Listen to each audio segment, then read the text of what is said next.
জুলাই সনদের বাস্তবায়ন সহ ৪ দফা দাবিতে যুগপৎ আন্দোলনে যাচ্ছে জামায়াতে ইসলামী, এনসিপি সহ ৮টি রাজনৈতিক দল।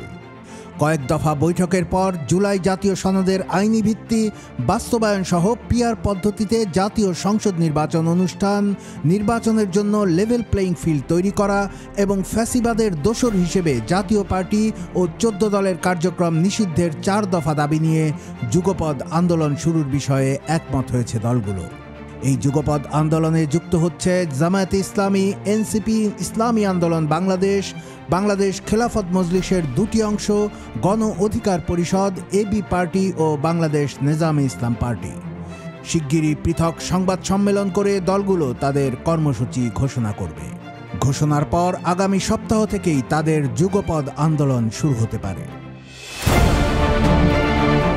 সংশ্লিষ্টরা বলছেন, জুলাই সনদের আইনি ভিত্তিসহ কিছু বিষয়ে এনসিপির সঙ্গে জামায়াতে ইসলামী সহ কয়েকটি দলের এক ধরনের বোঝাপড়া রয়েছে। জামায়াতের উচ্চ পর্যায়ের একজন নেতা কয়েকটি দলের সঙ্গে যুগপৎ কর্মসূচির সিদ্ধান্তের কথা স্বীকার করেছেন।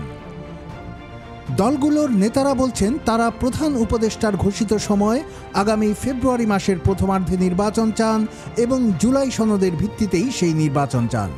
তবে পিআর পদ্ধতির যে দাবি তা নিয়ে এই ৮ দলের মধ্যে মতভিন্নতা রয়েছে।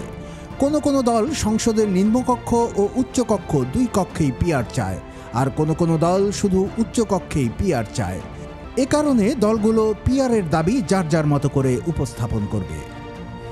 এছাড়া জাতীয় পার্টির কার্যক্রম নিষিদ্ধের দাবির বিষয়ে ৮টি দলের নেতারা একমত হয়েছেন।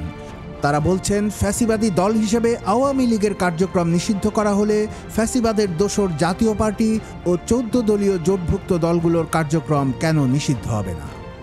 ইতোমধ্যেই জামায়াতে ইসলামী, ইসলামী আন্দোলন, এনসিপি সহ কয়েকটি দল পিআর পদ্ধতিতে নির্বাচন অনুষ্ঠান সহ গুরুত্বপূর্ণ মৌলিক সংস্কারের বিষয়ে জাতীয় ঐকমত্য কমিশনের সংলাপে সোচ্চার ভূমিকা রাখতে দেখা গেছে।